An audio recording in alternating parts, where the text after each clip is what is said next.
L'opération de ce jour, c'est l'introduction en bourse de Soti Papier. Soti Papier est une société industrielle spécialisée dans le papier, dans la fabrication de papier, craft principalement.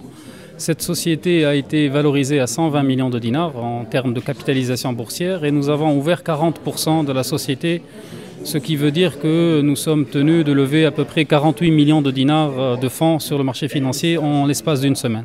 Nous avons d'ores et déjà placé 40 millions de dinars sous forme de placement dit global auprès d'institutionnels locaux mais aussi étrangers. Et les 8 millions de dinars qui vont être vendus donc au public à partir de demain vont l'être pendant une période d'une semaine.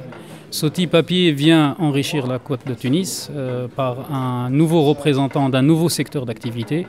Et c'est bien sûr l'objectif auquel nous tenons tous en tant que marché financier et en tant qu'opérateur sur le marché.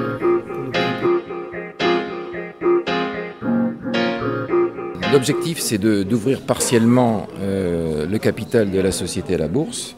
Ce qui est très important de comprendre, c'est que la relation forte qui existe aujourd'hui entre Swecorp et le groupe Ammouni va rester effectivement centrale.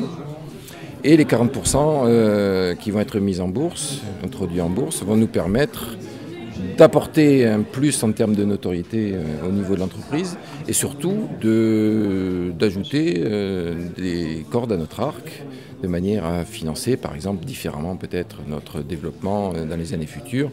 Dans tous les cas, cela va nous permettre aussi de mieux expliquer de manière peut-être plus claire à nos différents partenaires. Je pense à mes fournisseurs, je pense à mes clients qui ont besoin aussi de savoir que le leader du papier en Tunisie se porte bien, que le leader du papier en Tunisie a des objectifs de développement concrets et à court terme et que par là même, tout le monde devrait pouvoir en profiter, à la fois nos fournisseurs et nos clients. Il y a plusieurs étapes au niveau de nos investissements.